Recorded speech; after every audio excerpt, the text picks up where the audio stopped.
L ಶಡ್ಡಾಯ್ ಚರ್ಚ್ನಲ್ಲಿ Christmas ಆಚರಣೆ. ಕಂಪ್ಲಿಯ L ಶಡ್ಡಾಯ್ ಚರ್ಚ್ನಲ್ಲಿ Christmas ಹಬ್ಬವನ್ನು ಶ್ರದ್ಧಾ ಭಕ್ತಿಯಿಂದ ಹಾಗೂ ವಿಜೃಂಭಣೆಯಿಂದ ಆಚರಣೆ ಮಾಡಲಾಗಿದೆ. ಕಾರ್ಯಕ್ರಮದಲ್ಲಿ ಕೇಕ್ ಕತ್ತರಿಸುವ ಮೂಲಕ ಕಂಪ್ಲಿ ಶಾಸಕ ಜೆಎನ್ ಗಣೇಶ್ ಅವರು ಚಾಲನೆ ಕೊಟ್ಟಿದ್ದಾರೆ. ಈ ವೇಳೆ ಮಾತನಾಡಿದ ಶಾಸಕ ಜೆಎನ್ ಗಣೇಶ್, ಕ್ರಿಸ್ಮಸ್ ಹಬ್ಬ ಶಾಂತಿ, ಸಹೋದರತ್ವ ಮತ್ತು ಪ್ರೀತಿಯ ಸಂದೇಶ ಕೊಡುತ್ತೆ. ಎಲ್ಲಾ ಧರ್ಮಗಳು ಮಾನವೀಯ ಮೌಲ್ಯಗಳನ್ನು ಬೋಧಿಸುತ್ತೆ. ಸಮಾಜದಲ್ಲಿ ಸೌಹಾರ್ದತೆ, ಸಹಬಾಳ್ವೆ ಹಾಗೂ ಏಕತೆ ಬೆಳೆಸುವಲ್ಲಿ ಇಂತಹ ಹಬ್ಬಗಳ ಪಾತ್ರ ಮಹತ್ವದಾಗಿದೆ ಎಂದಿದ್ದಾರೆ. ಸಭಾಪಾಲಕ ಪಾಸ್ಟರ್ ಪಾಲ್ ಪಂಪಾಪತಿ ಅವರು ಮಾತನಾಡಿ, ಯೇಸು ಕ್ರಿಸ್ತರ ಜೀವನ ಹಾಗೂ ಸಂದೇಶಗಳು ಮಾನವೀಯತೆಗೆ ಮಾರ್ಗದರ್ಶನವಾಗಿದೆ. ಪ್ರೀತಿ, ಕ್ಷಮೆ ಹಾಗೂ ಸೇವಾ ಭಾವನೆಗಳನ್ನು ಜೀವನದಲ್ಲಿ ಅಳವಡಿಸಿಕೊಳ್ಳಬೇಕು ಅಂತ ಕರೆ ಕೊಟ್ಟಿದ್ದಾರೆ. ಈ ಸಂದರ್ಭದಲ್ಲಿ ಬ್ಲಾಕ್ ಕಾಂಗ್ರೆಸ್ ಅಧ್ಯಕ್ಷ ವಾಸಪ್ಪ, ಡಾಕ್ಟರ್ ಮಲ್ಲೇಶಪ್ಪ, ಸಿಆರ್ ಹನುಮಂತ, ಸಿದ್ದಪ್ಪ, ಹೊಸಕೋಟೆ ಜಗದೀಶ್, ಉಸ್ಮಾನ್ ಸೇರಿ ಅನೇಕ ಗಣ್ಯರು, ಚರ್ಚ್ ಸದಸ್ಯರು ಹಾಗೂ ಭಕ್ತರು ಉಪಸ್ಥಿತರಿದ್ದರು. ಕಾರ್ಯಕ್ರಮದ ಅಂಗವಾಗಿ ವಿಶೇಷ ಪ್ರಾರ್ಥನೆ, ಕೀರ್ತನೆಗಳು ಹಾಗೂ ಸಾಂಸ್ಕೃತಿಕ ಕಾರ್ಯಕ್ರಮಗಳು ನಡೆಯಿತು. ಕಂಟಿನ್ಯೂ ಮಾಡಿದಂಥದ್ದು ಪಂಪಾಪತಿ ಸಾರ್ ಹೇಳಿದ್ರು. ಹಾಗಾಗಿ ಆ ರೋಡಿನ ವ್ಯವಸ್ಥೆ ಕೂಡ ಮುಂದೆ ಬರುವಂಥ ದಿನಗಳಲ್ಲಿ ಚರ್ಚ್ ಮಟ್ಟ ರೋಡ್ ಮಾಡಲಿಕ್ಕೆ ಪ್ರಾಮಾಣಿಕವಾಗಿ ಪ್ರಯತ್ನ ಇವತ್ತೇ ಇವತ್ತೇನು ಈ ಖುಷಿ, ಸಂತೋಷ ಏನು ನೆಮ್ಮದಿದೆ, ಆ ಯೇಸು ಪ್ರಭು ವರ್ಷ ಪೂರ ಆ ನೆಮ್ಮದಿ, ಖುಷಿ, ಸಂತೋಷ ಕೊಡ್ಲಂಥದ್ದು ಈ ಏನು ನಮ್ಮ ಕ್ರೈಸ್ತ ಸಮುದಾಯ ಐತಿ, ಆ ಸಮುದಾಯಕ್ಕೆ ಆ ಪ್ರಭು ಏನು ಆ ಶಕ್ತಿ ತುಂಬಲಂತ ಬೇಕಂತ. ಅದಾದ್ಮೇಲೆ ಈ ಸಮುದಾಯದಲ್ಲಿ ಅನೇಕ ಜನ ಬಹಳಷ್ಟು ಶ್ರೀಮಂತರು ಯಾರೆಲ್ಲ, ಬಡವರು ಮಾತ್ರ ಬಹಳಷ್ಟು ಜನ ಇದ್ದಾರೆ. ಹಂಗಾಗಿ ಪ್ರತಿಯೊಂದು ಕೂಡ ಬಹಳಷ್ಟು ಜನ ಏನಿವತ್ತು ವಿದ್ಯಾಭ್ಯಾಸ ಬಹಳಷ್ಟು ಕಡಿಮೆ. ಹಂಗಾಗಿ ಅನೇಕ ಜನ ನಮ್ಮ ಮಕ್ಕಳಿದ್ದಾರೆ, ತಾವು ಪ್ರಾಮಾಣಿಕವಾಗಿ ಶಿಕ್ಷಣಕ್ಕೆ ಹೆಚ್ಚು ಒತ್ತು ಕೊಡ್ಬೇಕು. ಇವತ್ತು ನಾವಾದಾಗ ನಮ್ಮ ಮಕ್ಕಳು ಆಗೋದೇನು ಅವಶ್ಯಕತೆ ಇಲ್ಲ.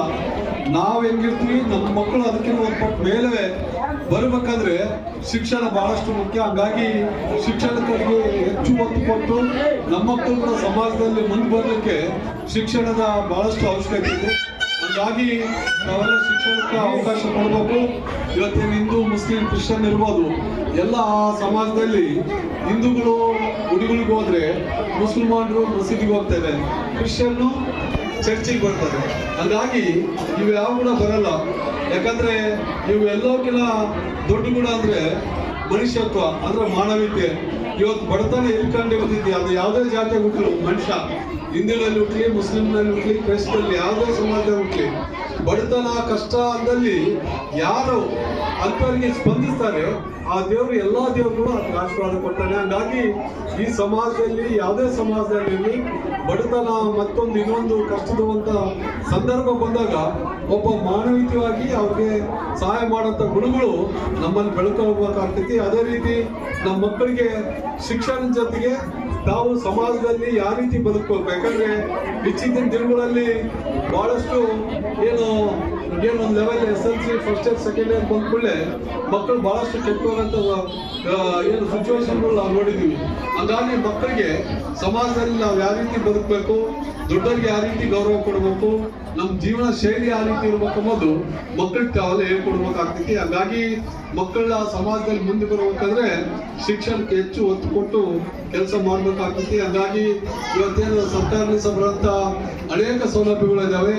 ತಾವು ಸ್ವಂತ ನಾನು ಕೊನೆಗೆ ಕೊಟ್ಟರು ಇಲ್ಲ, ನಾನು ಅಲ್ಪ ಮಟ್ಟಕ್ಕೆ ಕೊಡ್ಬೋದು, ಇನ್ನೊಬ್ರು ಕೊಟ್ಟರು ಕೂಡ ಸಣ್ಣ ಪುಟ್ಟ ಸರ್ಕಾರದಲ್ಲಿ ಬರಂತ ಯಾವುದೇ ಕಾರ್ಯಕ್ರಮಗಳನ್ನ ತಾವು ಸದ್ಬಳಕೆ ಮಾಡಬೇಕು. ಯಾಕಂದ್ರೆ ಇದು ನಾನು ಸುಮಾರು ಒಂದು 5-6 ವರ್ಷದಿಂದ ಬರಾಕತ್ತೀನಿ, ಇದೇ ರೀತಿ ಇದೆ. ಹಂಗಾಗಿ ನೀವು ಈ ಜಾಗ ತಮ್ಮ ಹೆಸರು ಇದೆ ಅಂತ ಭಾವಿಸ್ತೀನಿ.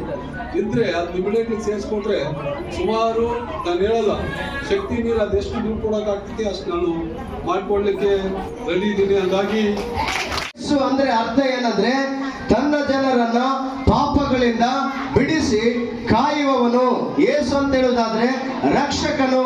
ಇವತ್ತು ನಮ್ಮೆಲ್ಲರಿಗೆ ನಮ್ಮೆಲ್ಲರ ಪಾಪಗಳನ್ನ ಆತನು ನಿವಾರಣೆ ಮಾಡೋದಕ್ಕೋಸ್ಕರ ಪರಲೋಕದಿಂದ ಬಿಟ್ಟು ಆತನು ಮಾನವನಾಗಿ ಯೇಸುವಿನ ನಾಮದಲ್ಲಿ ಆತನು ಈ ಲೋಕಕ್ಕೆ ಬಂದು ಮರಿಯಳ ಗರ್ಭದಲ್ಲಿ ಜನಿಸಿ ಯಾವುದೇ ರೀತಿಯಲ್ಲಿ ಪುರುಷನ ಸಂಕಲ್ಪದಿಂದ ಆಗಲಿ ಆತನು ಹುಟ್ಟಲಿಲ್ಲ ಎಂಬುದಾಗಿ ನೋಡುತ್ತೇವೆ.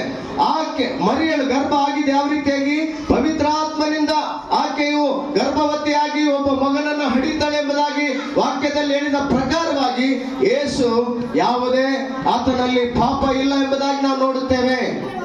ಆದುದರಿಂದ ಆತನಲ್ಲಿ ಪಾಪ ಇಲ್ಲದರಿಂದ ಆತನ ಹೆಸರು ರಕ್ಷಕನು. ಯೇಸು ಅಂದ್ರೆ ಪಾಪದಿಂದ ಜನರನ್ನ ಬಿಡಿಸುವನೆಂಬುದಾಗಿ. Thank you. ಒಂದ್ಸಾರಿ ಜೋರಾಗಿ ಚಪ್ಪಾಳೆ ತಟ್ಟೋಣ.